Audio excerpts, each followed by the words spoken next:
You know how it is when you're sitting somewhere, maybe grabbing a bite after a long day, and you think, ah, finally some peace? Well, that's where we find John Cena, yeah, the John Cena, on this particular evening.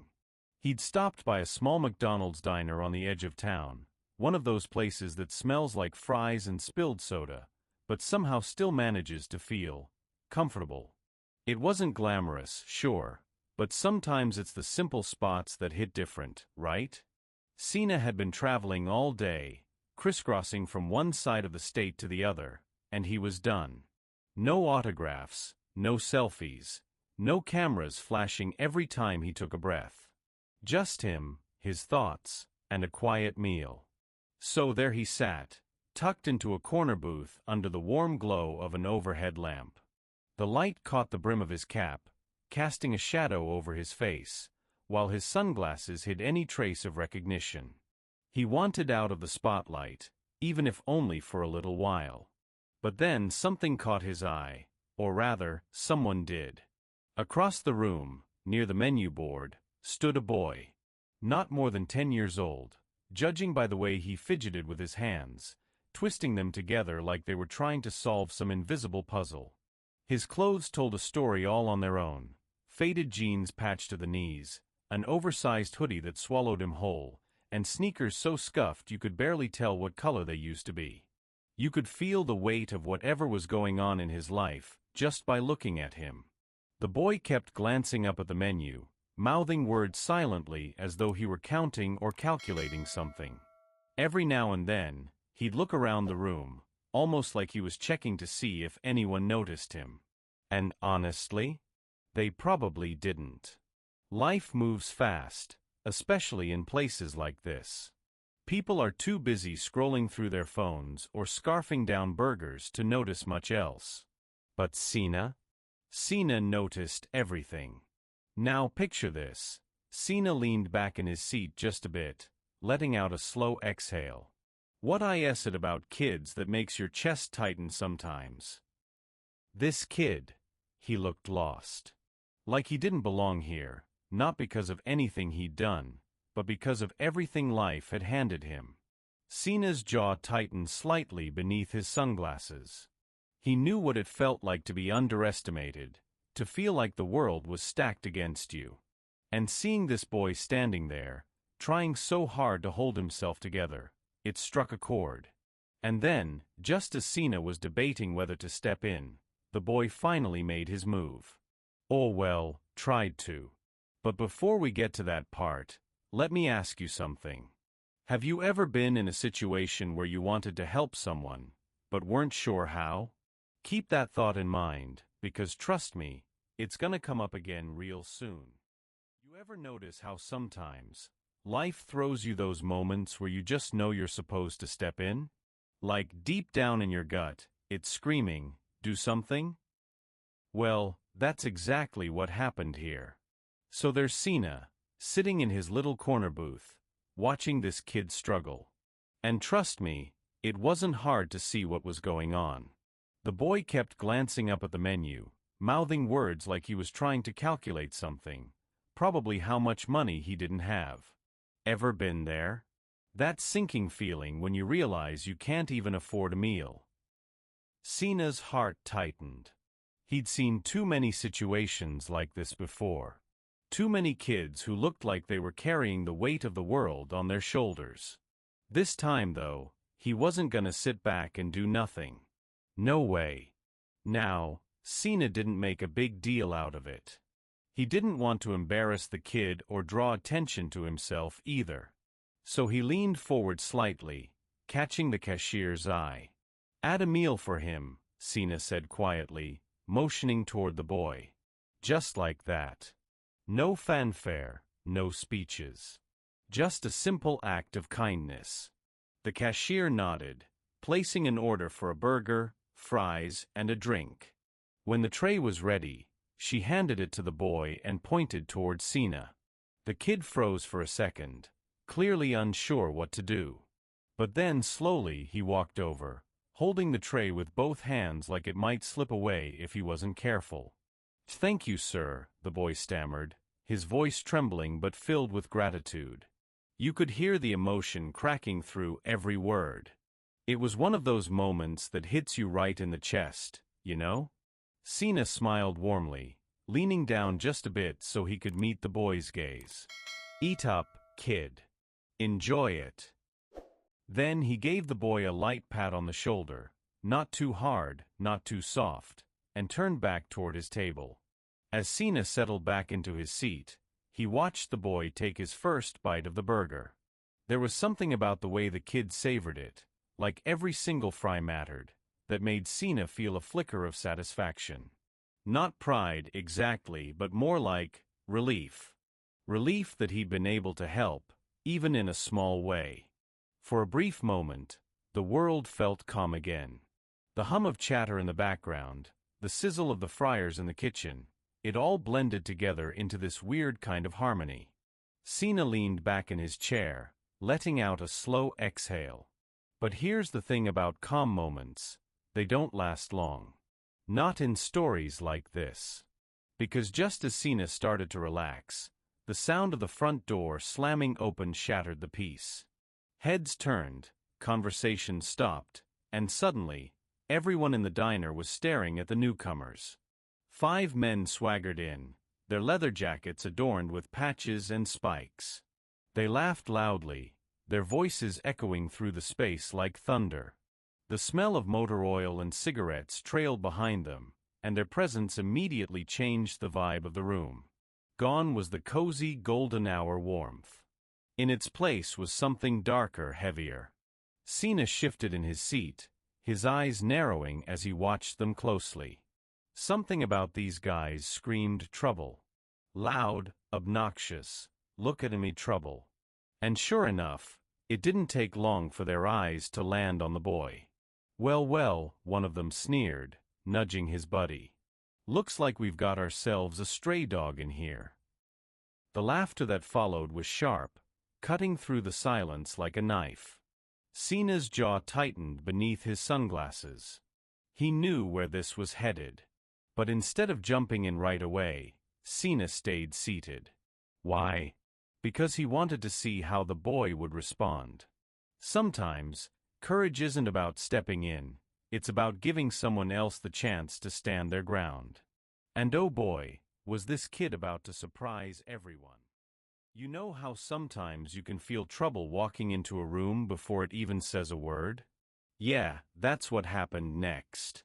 Just as the boy was starting to relax, finally letting himself enjoy the meal Cena had bought him, the sound of the front door slamming open cut through the calm like a knife. Everyone froze. Conversation stopped mid-sentence, forks hovered halfway to mouths, and heads turned toward the entrance. And there they were. 5 men, swaggering in like they owned the place. These weren't just any men, though. No, these guys looked like they'd stepped straight out of some gritty crime drama. Leather jackets covered in patches and spikes, heavy boots caked with dirt, and that unmistakable smell of motor oil and cigarettes trailing behind them. They laughed loudly, their voices echoing off the walls like thunder. It was the kind of laugh that didn't invite joy, it demanded fear. Cena's eyes narrowed instantly. He could read people pretty well, and these guys? They screamed trouble. Loud, obnoxious, look at me trouble. The kind that thrived on making others uncomfortable. And sure enough, it didn't take long for their gaze to land right where Cena knew it would, the boy. "Well, well," one of them sneered, nudging his buddy with a smirk. "Looks like we've got ourselves a stray dog in here." The laughter that followed was sharp, cutting through the silence like shattered glass. Cena's fist tightened under the table, but he stayed seated. He wanted to see how this played out. "Hey, kid!" another biker shouted, pointing directly at the boy. "You lose your leash or something. Shouldn't you be eating scraps under the table?" The boy froze, his knuckles turning white as he gripped the edge of his tray.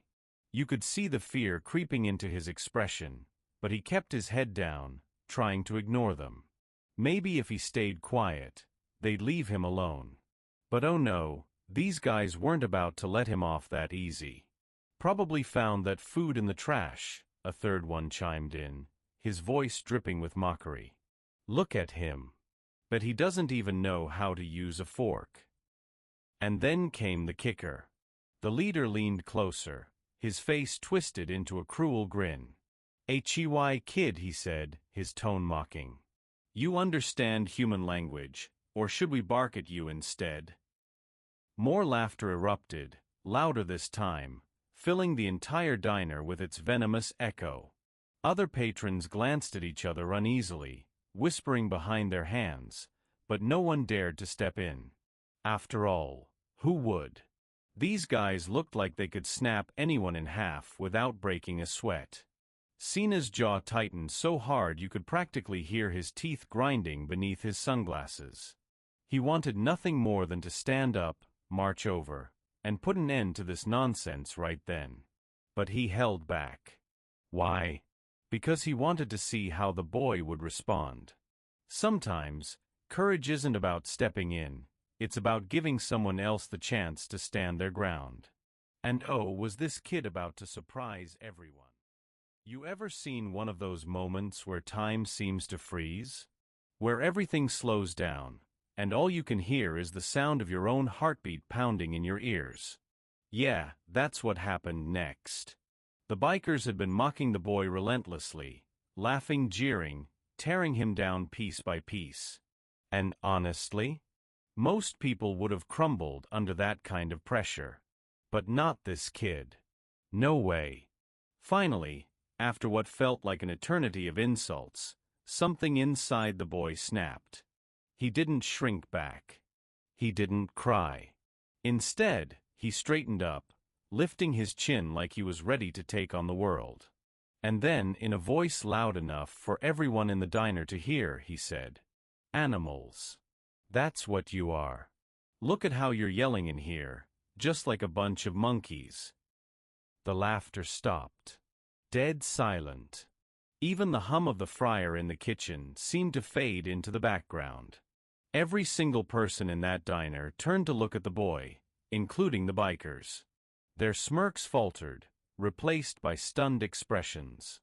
For a split second, it felt like the entire room was holding its breath. Cena sat there, his fingers drumming lightly on the table, watching the scene unfold with a mix of pride and unease. This kid's guts, he thought. But what's gonna happen next? The biker leader recovered first, his face twisting into a scowl so dark it could have scared a grown man. "You've got a big mouth for such a little punk," he growled, slamming his fist on the table. The sound echoed through the room like a gunshot. "Let's see how tough you are when we're done with you." The other bikers began to rise from their seats, their movements slow and deliberate. They weren't just mocking anymore, they were preparing for a fight. Cena leaned forward in his chair, his eyes narrowing. He could feel the adrenaline beginning to course through him. It was time to act, but not yet. Not until they crossed the line. And by the look on their faces, they were about to. The leader reached out and flicked the boy's burger off the tray, sending it splattering onto the floor. "Oops," he mocked, his tone dripping with cruelty. "Looks like you dropped your dinner. Better eat it before it goes to waste." His gang erupted into laughter, their voices echoing through the restaurant. The boy swallowed hard, his shoulders stiffening with suppressed emotion. But instead of backing down, he stood up. His chair scraped loudly against the floor as he rose to his full height, small compared to the bikers, but standing tall nonetheless. "You think you're tough because you're in a group," the boy shot back, his voice steady despite the tremor of fear underneath. "You're just a bunch of cowards hiding behind your numbers. Real strength isn't about bullying kids." His words sliced through the tension like a blade, silencing the bikers once again. The leader's grin vanished, replaced by a look of pure rage. "You've got a sharp tongue, kid," he snarled, leaning closer. "Let's see if it's still sharp when I'm done with you." He signaled to one of his men, who grabbed a chair and smashed it against the floor, shattering it into pieces. The sound was deafening, drawing gasps from the onlookers. Another biker picked up a leg of the broken chair, gripping it like a weapon as he stepped closer to the boy.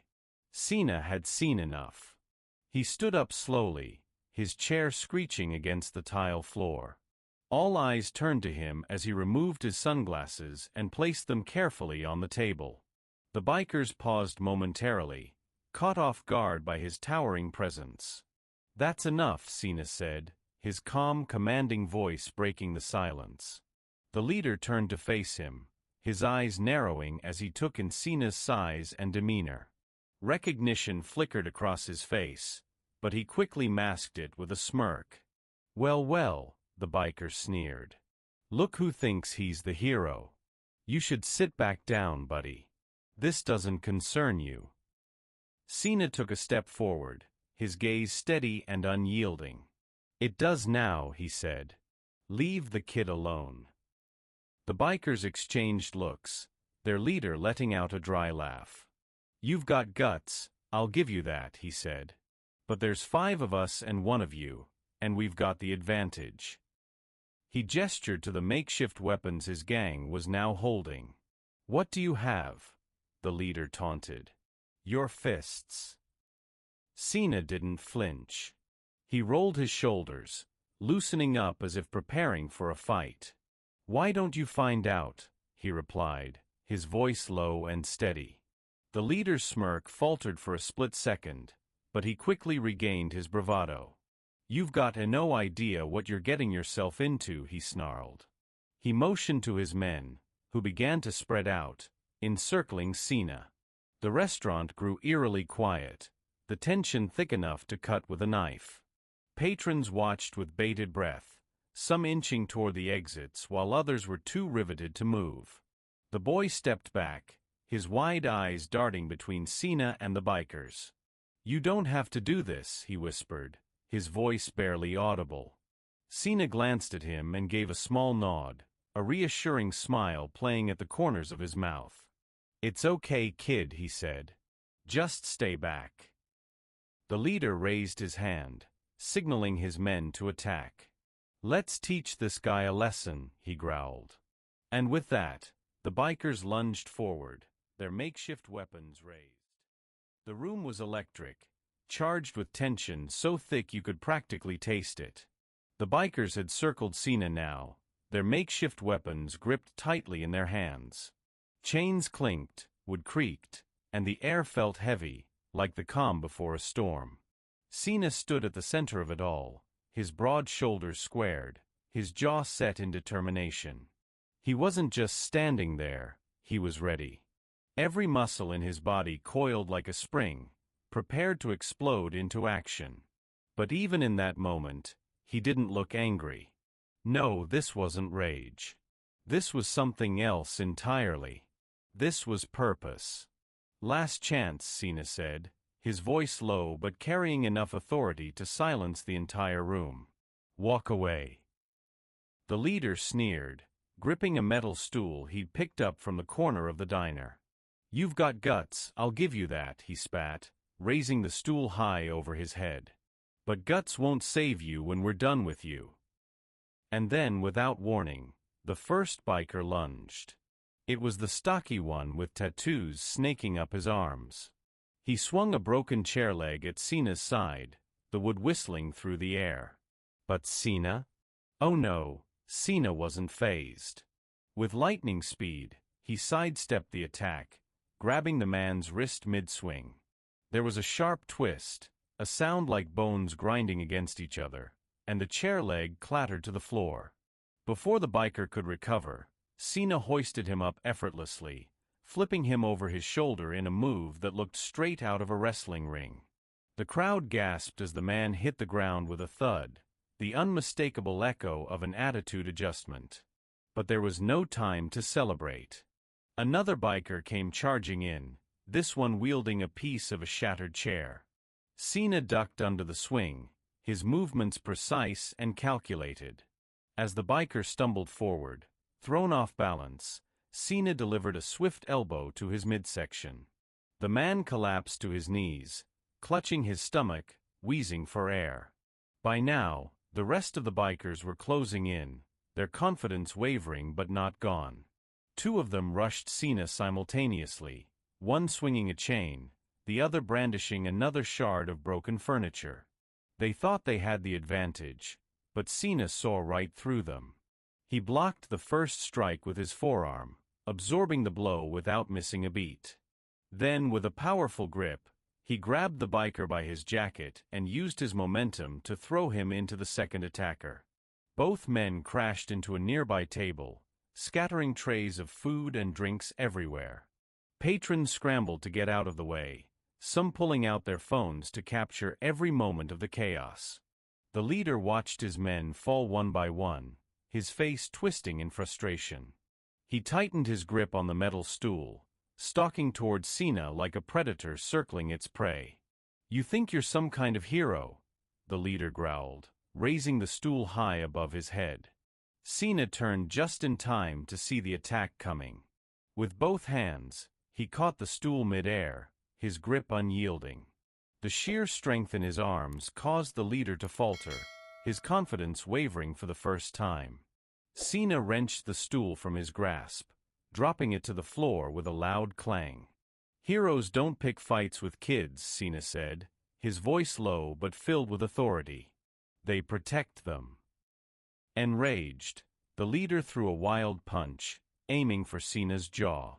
But Cena sidestepped it with ease, catching the man's arm and locking it behind his back in a powerful hold.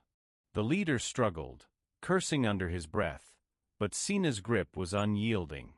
With one swift motion, Cena spun him around and planted him firmly onto the ground with a spinebuster that left the man groaning in pain. The restaurant fell silent. The only sounds were the heavy breathing of the fallen bikers and the soft murmurs of stunned patrons. Cena stood tall amidst the wreckage, his chest rising and falling steadily. He scanned the room, ensuring there were no more threats, before turning his attention to the boy. "Are you okay, kid?" Cena asked, his voice softening as he approached Josh, who had taken cover behind an overturned table.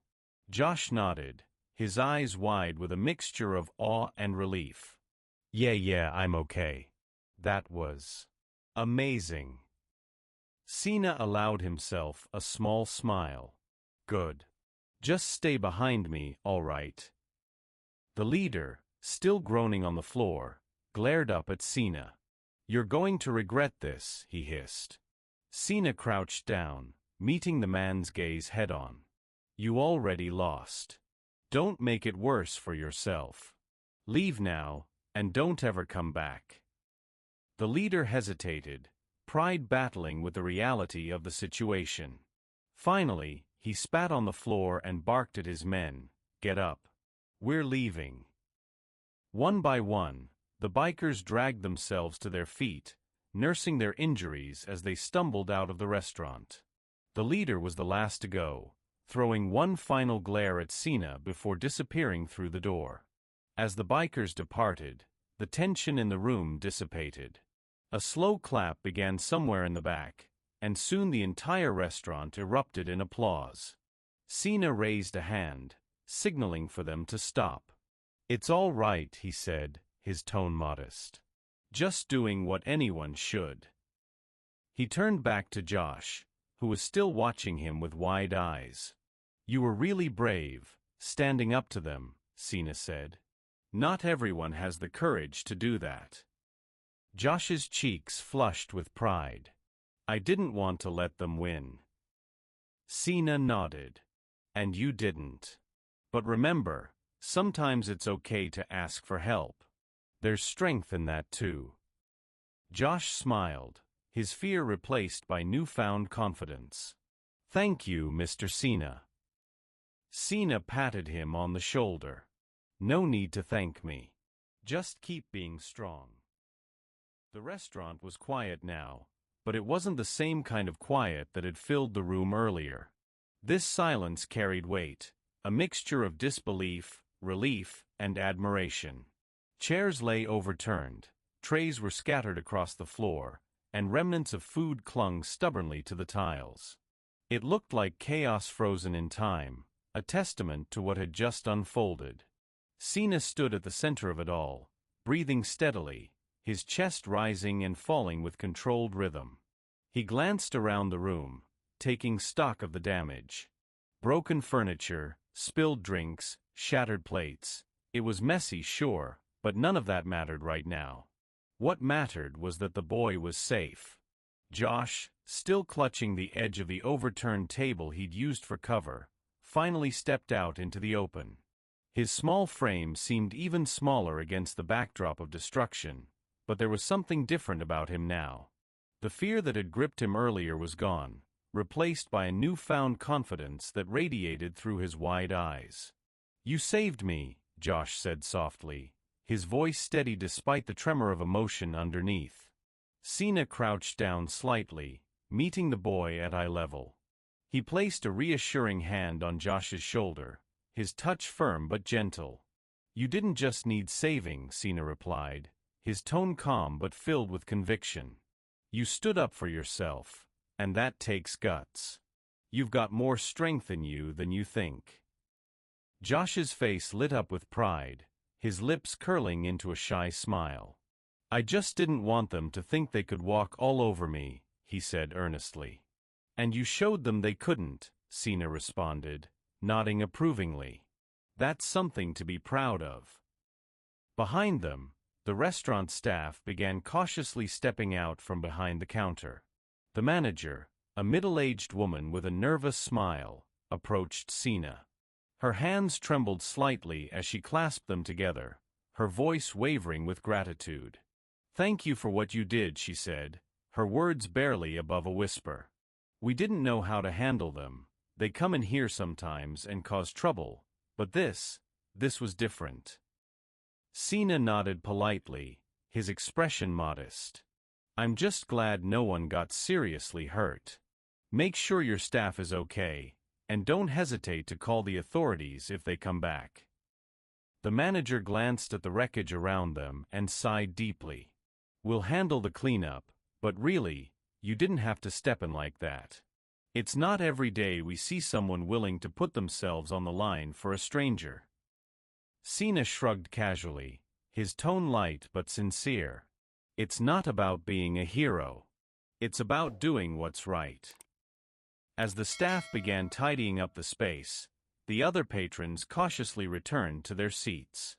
Some whispered excitedly, still buzzing from the unexpected action, while others approached Cena to thank him personally or ask for a quick photo.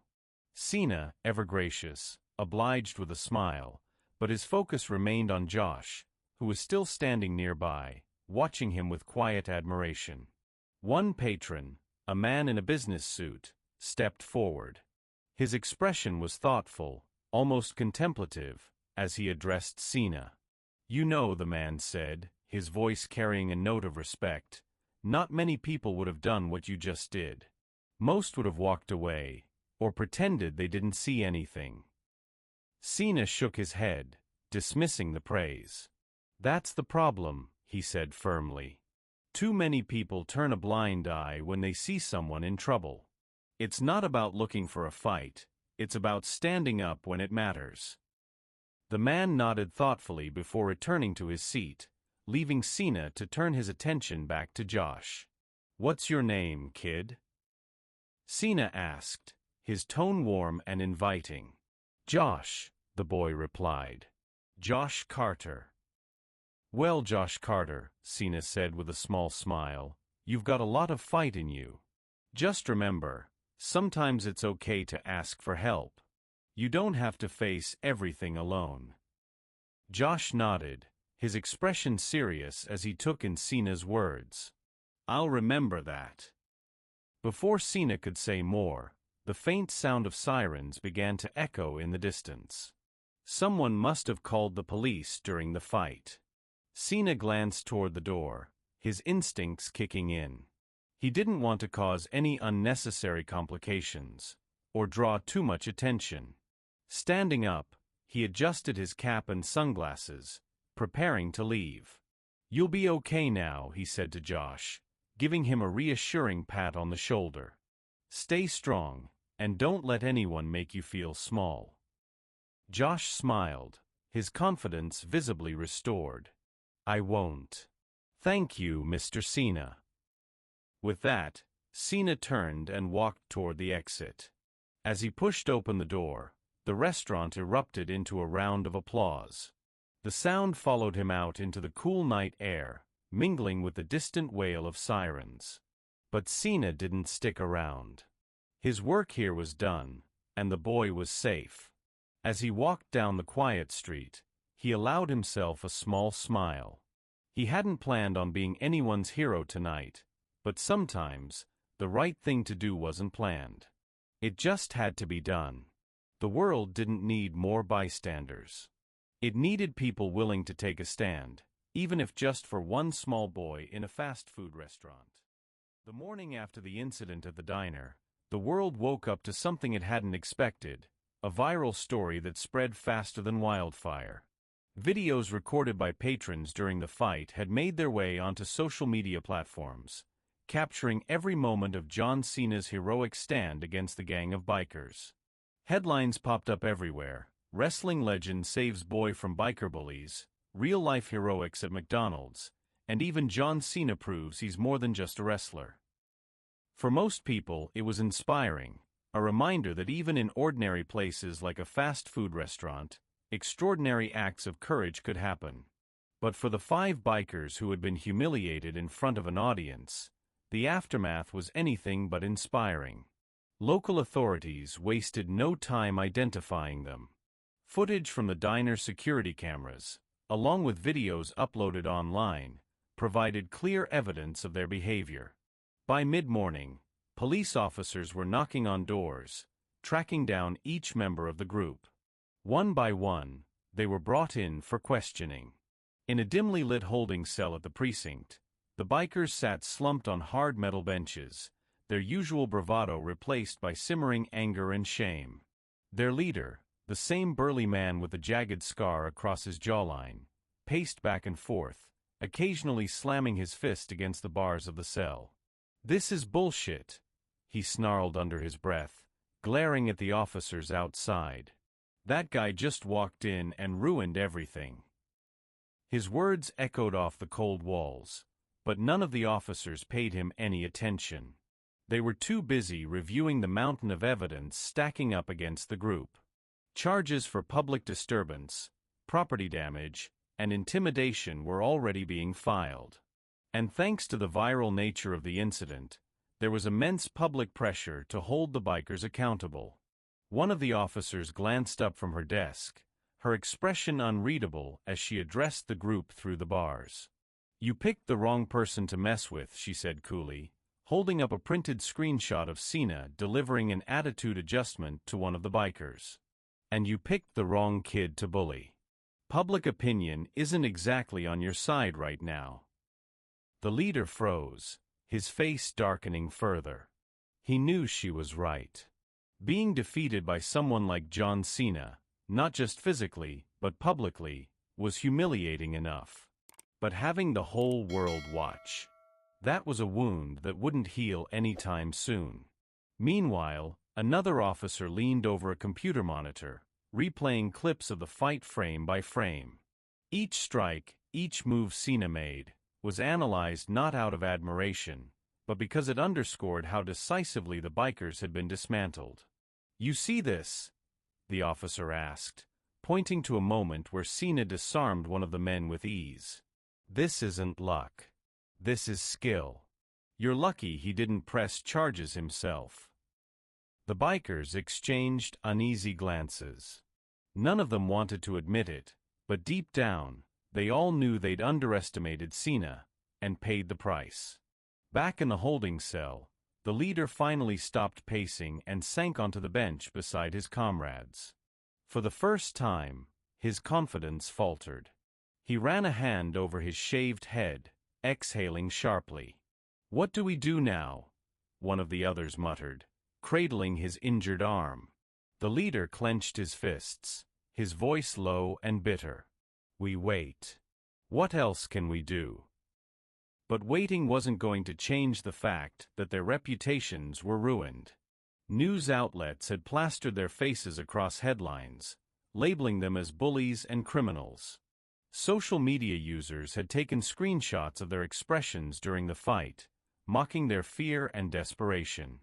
Memes circulated widely, often comparing Cena's heroics to their cowardice. As the hours dragged on, reality began to sink in. These men weren't just dealing with legal consequences, they were facing public ridicule.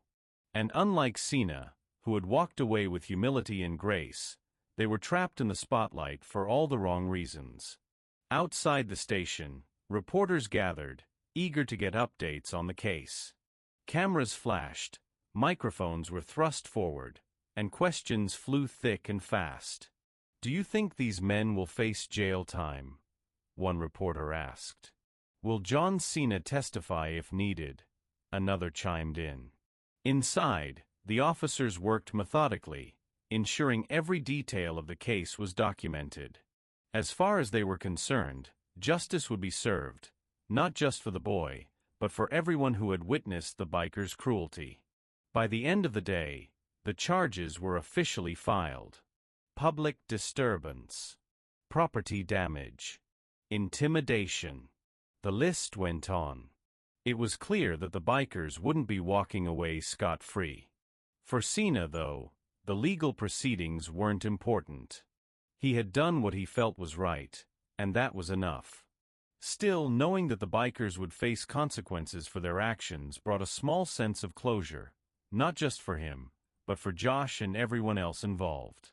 Because sometimes, standing up doesn't just protect one person, it sends a message to everyone watching.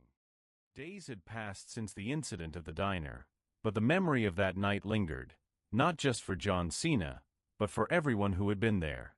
The story had spread far and wide, capturing hearts and sparking conversations about courage, kindness, and standing up for what's right. For Cena, though, it wasn't about the attention or the praise. He'd done what he felt was necessary, and that was enough. Still, as he stood outside the same McDonald's diner on a quiet afternoon, Cena couldn't help but feel a sense of closure. He decided to stop by one last time before leaving town, wanting to thank the staff for their hospitality, and maybe grab another meal while he was at it. The moment he stepped inside, the atmosphere shifted. The staff greeted him warmly, their smiles genuine and heartfelt. The manager approached him, holding something in her hands, a framed photo. "We wanted to thank you," she said, her voice steady but tinged with emotion. "This is for you." Cena took the frame and looked down at the image. It was a still from one of the videos captured during the fight, showing him mid-attitude adjustment, his expression focused and determined. Beneath the photo, someone had written, "A real hero." Cena chuckled softly, shaking his head. "You didn't have to do this," he said, his tone modest. The manager smiled, her eyes shining. "Not everyone would have done what you did. You reminded all of us that it's important to stand up for what's right." Before Cena could respond, a familiar voice called out behind him, "Mr. Cena." He turned to see Josh running toward him, his small frame moving with surprising speed. Behind him, Josh's mother followed, her face soft with gratitude. "Hey Josh," Cena said warmly, crouching slightly to meet the boy at eye level. Josh stopped in front of him, his chest puffing out slightly with pride. "I just wanted to say thank you again," he said earnestly. "And I wanted to tell you that I'll never forget what you taught me." Cena placed a hand on the boy's shoulder, his touch firm but gentle. "That's good to hear," he replied. "But remember, you're the one who taught me something too. Your courage reminded me that strength isn't just about muscles. It's about heart." Josh grinned, his eyes lighting up with determination. "I won't let you down," he said confidently. "I know you won't," Cena replied, his smile widening. He glanced up at Josh's mother, nodding respectfully. "You've got a great kid here. Take care of him." She nodded, her voice thick with emotion. "Thank you for everything." As Cena stepped outside, the cool breeze brushed against his face.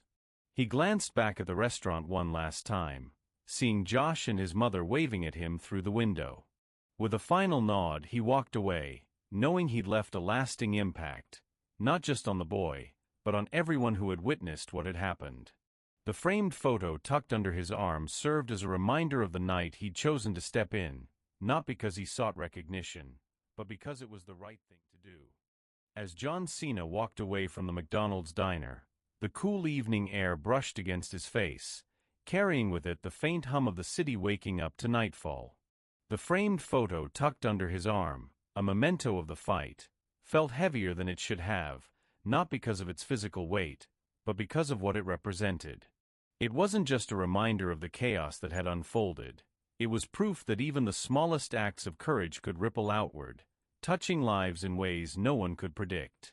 Cena glanced back one last time, seeing Josh and his mother still standing outside the diner, their figures silhouetted against the warm glow of the restaurant's windows. They were waving, their expressions filled with gratitude and admiration. Cena raised a hand in acknowledgement, giving them a final nod before turning his attention to the road ahead. But as he walked, his thoughts drifted, not to the fight or the bikers, or even the applause that had followed, but to something deeper. What had happened that night wasn't about him. It was about the boy. About Josh. About the lesson he'd learned, and the lesson Cena himself had been reminded of. Strength isn't always about muscles, or size, or power. Sometimes, it's about heart. About standing up, even when you're scared. About knowing when to ask for help, and when to step in for someone else. Cena's footsteps slowed as he reached a small park at the edge of the street. He sat down on a weathered bench, the wood rough beneath his palms. The framed photo rested beside him, catching the fading light of the day. He stared at it for a moment, his mind replaying the events of the past few days. The boy's defiance. The biker's arrogance. The way the entire restaurant had held its breath, waiting to see what would happen next. And then the fight itself, the adrenaline, the precision, the sheer determination to protect someone who couldn't protect themselves. It wasn't just about winning. It was about sending a message. A message that bullies wouldn't be tolerated. That kindness mattered. That standing up for what was right, even if it meant facing overwhelming odds, was worth it. Cena leaned back on the bench, letting out a slow exhale. He thought about the world beyond this small town, beyond this diner. A world where people turned a blind eye too often. Where bystanders outnumbered heroes. Where cruelty sometimes felt like it had the upper hand. But then he thought about Josh. About the spark of courage in the boy's eyes when he'd stood up to the bikers. About the way he'd refused to back down, even when the odds were stacked against him. That's what gave Cena hope. Because if a boy like Josh could find the strength to stand up to 5 grown men, if he could look fear in the face and say, "You don't scare me," then maybe there was hope for the rest of us too. Cena stood up, brushing his hands against his jeans. The sun was beginning to set now, casting long shadows across the park. He picked up the framed photo and tucked it under his arm once more, glancing back at the diner one final time. Josh and his mother were gone now, likely heading home to start a new chapter, one shaped in part by the events of that night. Cena smiled softly, feeling a sense of quiet satisfaction. He didn't need recognition or praise. He didn't need headlines or viral videos. All he needed was to know that he'd made a difference. And he had. As Cena disappeared into the bustling city streets, blending into the crowd, one thought lingered in his mind. Sometimes, the smallest acts of courage can inspire the biggest changes. The world kept spinning as it always does, but something had shifted, something small yet profound. The events at that unassuming McDonald's diner didn't just fade into memory. They lingered, rippling outward like waves on a still pond. For Josh, the boy who had faced down bullies with courage he didn't know he had, life began to take on new meaning. Days turned into weeks, and the story continued to spread. News outlets ran features on it, social media threads buzzed with discussions about heroism and standing up for others, and even local schools started incorporating the incident into lessons about kindness and bravery. Josh became an accidental symbol of resilience, a reminder that strength isn't measured by size or power, but by heart.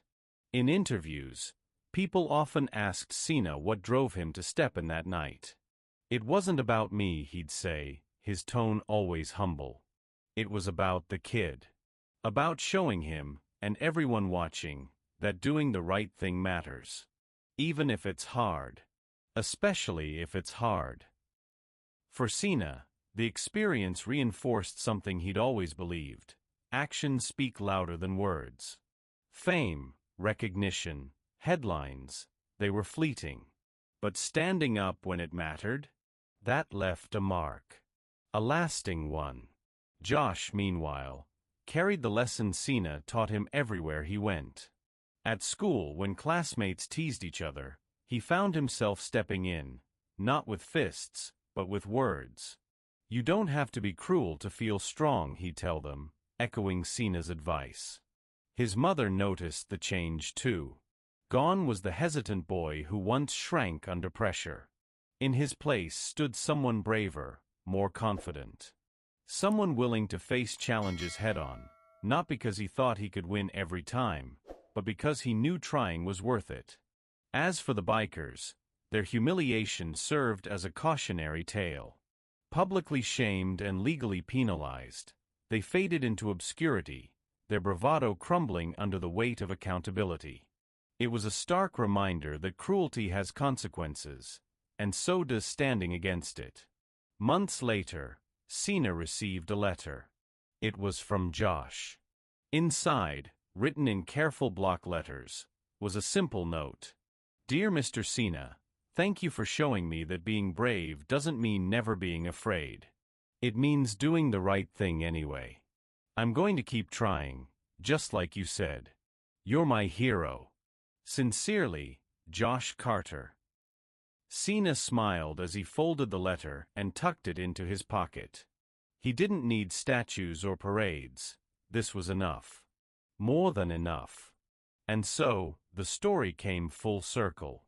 From a quiet evening in a small diner to a viral sensation that inspired countless conversations about courage and compassion, it proved one undeniable truth: even the smallest acts of bravery can spark monumental change. But here's the real question. For all of us watching, listening, thinking, what would you have done? Would you have stepped in? Would you have stayed silent? Or would you have walked away, telling yourself someone else would handle it? Because the truth is, we all have moments where we're faced with a choice. To act or not to act. To stand up or turn away. And while not every situation ends with a viral video or applause, the impact of our decision stays with us, and with those around us, forever. So next time you find yourself in a position to make a difference, remember this story. Remember Josh. Remember Cena. And ask yourself, will you rise to the occasion? And that's where our story ends. What did you think of this story? Share your emotions in the comments below. We'd love to know what you remember most. If you enjoyed this story, don't forget to hit the like button and subscribe for more unforgettable stories. And if you are in the mood for another exciting story, check out our next video. It's waiting for you. Until then, stay curious, get inspired, and keep exploring the stories that make life extraordinary. See you in the next one.